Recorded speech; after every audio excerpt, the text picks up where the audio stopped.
Dear students, you are welcome to online economic class. Today we have to continue the first chapter, Introduction to Microeconomics. In the last class I taught about economics is an art and science. And economics is a positive science or normative science. Today we have to discuss the basic concept in economics, goods and services, kinds of goods, everything we have to discuss. Let us see one by one. The basic concept in economics is, like other sciences, economics also has concept to explain its theories. A complete and clear grasp of their meaning is necessary when the theories associated with them are studied. We have to combine, all the theories combined in the economics like other sciences, which is theories associated with economics. Only a preliminary acquaintance is now attempted here. So then, goods and services. What is goods and services? So goods and services, both goods and services satisfy human wants. We know. So each and every goods and services are going to satisfy the human wants. In economics, the term goods implies the term services also unless specified otherwise. Goods are also called products. In our normal language, we can say goods means products, commodities, things, etc. As a material thing, they are tangible. So which is material thing? Goods are material things, isn't it? That's why the commodities are goods or products, everything are tangible. They have physical dimension, shape, they have physical dimension, that is their physical attributes can be preserved over a time. Because as it is a good or commodity or a product, we can preserve it over a time. Exist independently of their owner.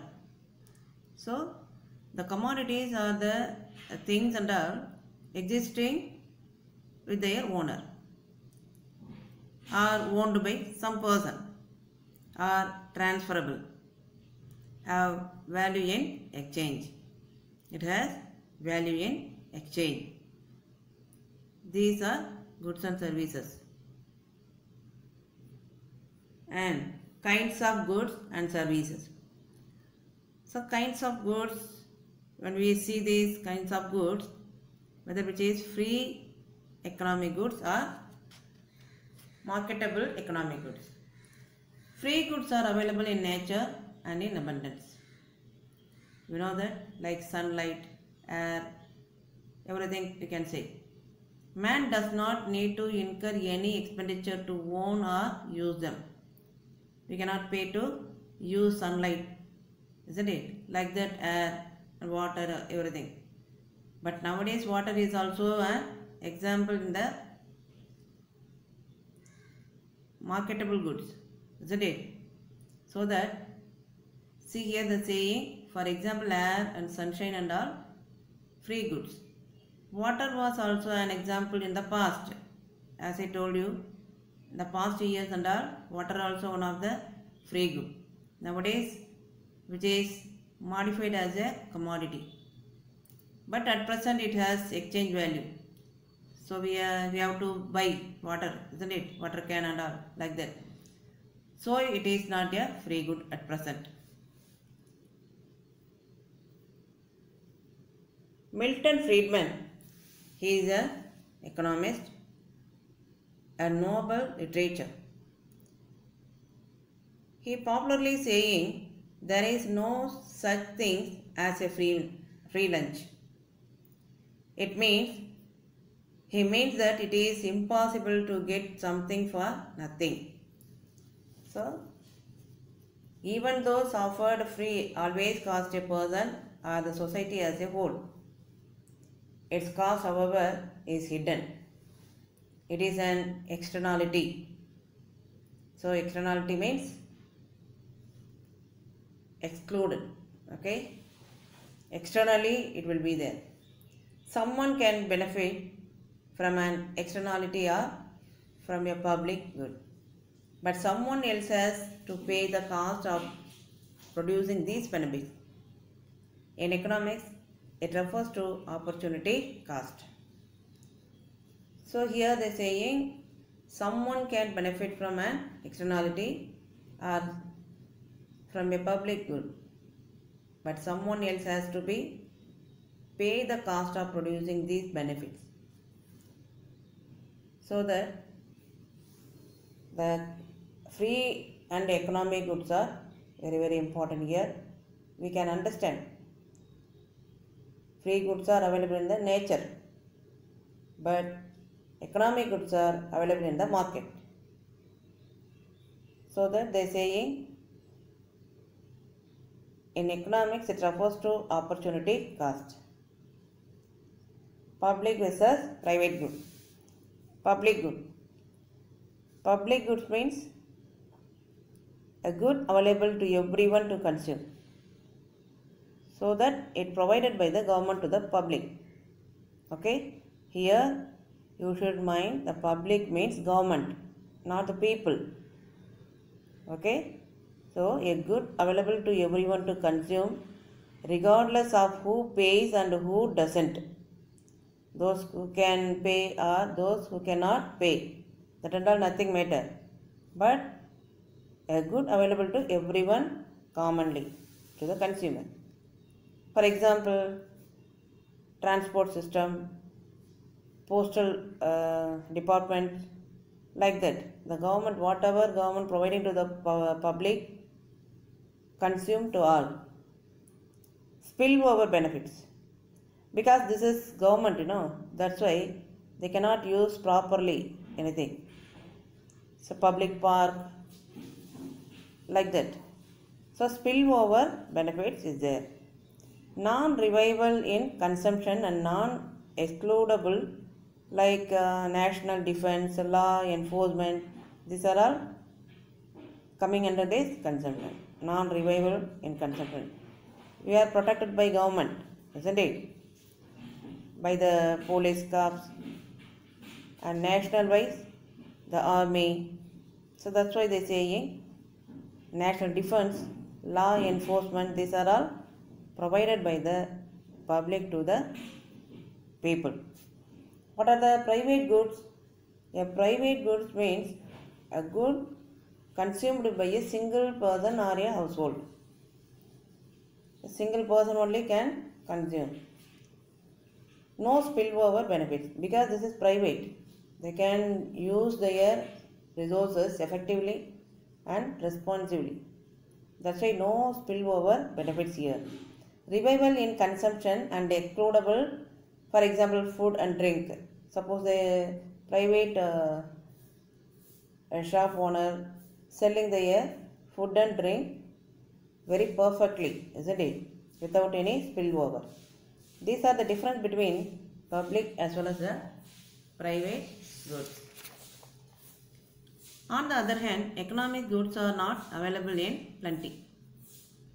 So, which is not available abundantly. They are scarce in supply. Man has to spend money to own or use the commodities, the economic goods. Consumer goods and capital goods. What are the consumer goods and capital goods? Consumer goods directly satisfy the human wants. For example, TV, furniture, automobile, etc. Whatever household articles we are using, they are consumer goods, which is ready to satisfy the human wants. Capital goods are called produced goods. The producer only producing those goods. These goods don't directly satisfy the consumer wants. They help to produce consumer goods. For example, machines do not directly satisfy the human wants or consumer. But in factories, the manufacturer need them for making any machineries, furniture, TV, like that. Able to understand? So these are capital goods, which is not going to satisfy consumers immediately. But in factories and manufacturing places, they need. After the producer getting this capital goods, then they can produce the consumer goods. Understood? Perishable goods and non-perishable or durable goods. Perishable goods are short-lived. Their lifespan is limited. For example, fish, fruit, flour, etc. Within one day it can be perish. Durable goods and semi-durable goods have a little longer life than the perishable goods. For example, table, a chair, a TV, like that. These are the difference between perishable goods and durable goods. Next we have to move services. What is service? Service is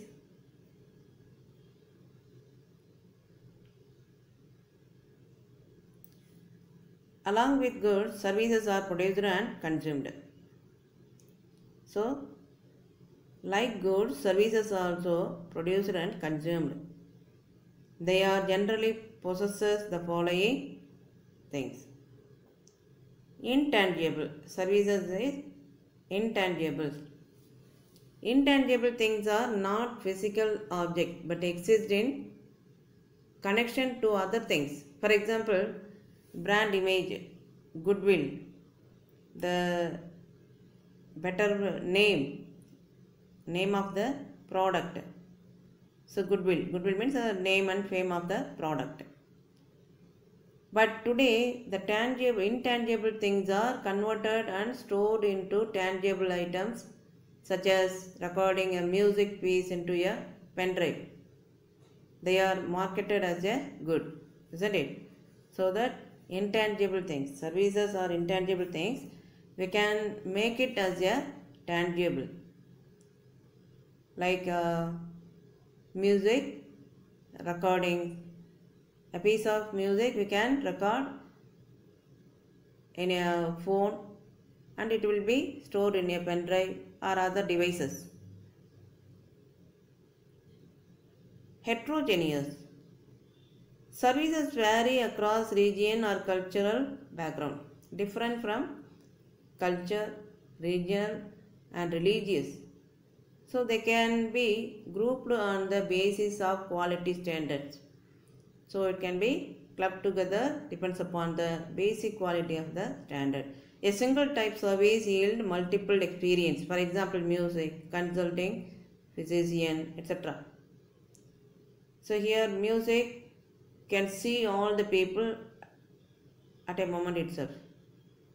Like that, a consulting physician, a doctor can consult more than 100 patients. Okay? Particular time, within a particular time. That's why heterogeneous. Services are heterogeneous. Inseparable from their makers. So services inseparable, we cannot separate it from their makers. Services are inextricably connected to their makers. For example, labor and laborer are inseparable. Okay, labor and laborer we cannot separate. Perishable. Services cannot be stored in inventories like asset, like mobile, TV, furniture. For example, it is useless to possess a ticket for a cricket match once a match is over. Suppose you got a cricket match ticket. After over the cricket match, the ticket not useful to you. Like that, the services are perishable. It cannot be stored and it has no value in exchange after the time period. The next topic is utility. What is the meaning of utility? Utility means usefulness. Underline it. This is 1 mark question. Utility means usefulness. In economics, utility is the want satisfying power of a commodity or a service. It is in the goods and services for an individual consumer at a particular time and a particular place. Okay, how they are getting the usefulness. It is in the goods and services for an individual consumer using the usefulness or experiencing the usefulness at a particular time and at a particular place. This is called utility. Next we have to move characteristics of utility. The first one is utility is psychological. It depends on the consumer's mental attitude. For example, a vegetarian derives no utility from mutton. They have some different attitudes, isn't it? The mental attitude depends upon the mental attitude and their psychological one. Utility is not equivalent to usefulness. For example, a smoker derives utility from cigarette, but his health gets affected. Is it utility? No, but they using cigarette. That's why which is one of the utility. Utility is not the same as pleasure, which is not a giving pleasure. For example, a sick man derives utility from taking medicine, a lot of medicine, but definitely it is not providing pleasure. He cannot using the medicine happily, isn't it? That's why it does not provide pleasure to him. Utility is personal and relative. An individual obtains varied utility from one and the same good in different situations and places. So, in region to region and place to place, the utility is varied, you know that. So that the individual obtain the varied utility, different types of utility from one place to another place. The same good, suppose they using one place, it will be using to them, and if we going to another place, it cannot use and useless. Utility is a function of the intensity of human wants. So, utility is the intention of human wants. An individual consumer faces a tendency of diminishing utility. So, diminishing means decreasing. The utility will be gradually decreasing, which is called a diminishing. So that an individual consumer, a single consumer, faces a tendency of diminishing utility. Utility is a subjective concept. It cannot be measured objectively and it cannot be measured numerically. This is subjective concept. We can feel it but cannot count. We cannot measure it numerically. Utility has no ethical or moral significance. For example, a cook derives utility from a knife using which he cuts some vegetables, and a killer wants to stab his enemy by that knife. The same knife using different ways by a cook as well as by the thief. Can you understand? So that in economics, a commodity has utility if it satisfies a human wants. Okay, these are the characteristics of utility. So you go through the video carefully, understand the concept, what I taught today. Students, today we discussed about basic concept in economics, goods and services, kinds of goods and services, public versus private goods, consumer goods and capital goods, perishable goods and durable goods, services, utility and characteristics of utility. You have to write test today from this concept. So go through the video and watch the lesson carefully. Take notes from it. Okay? Thank you.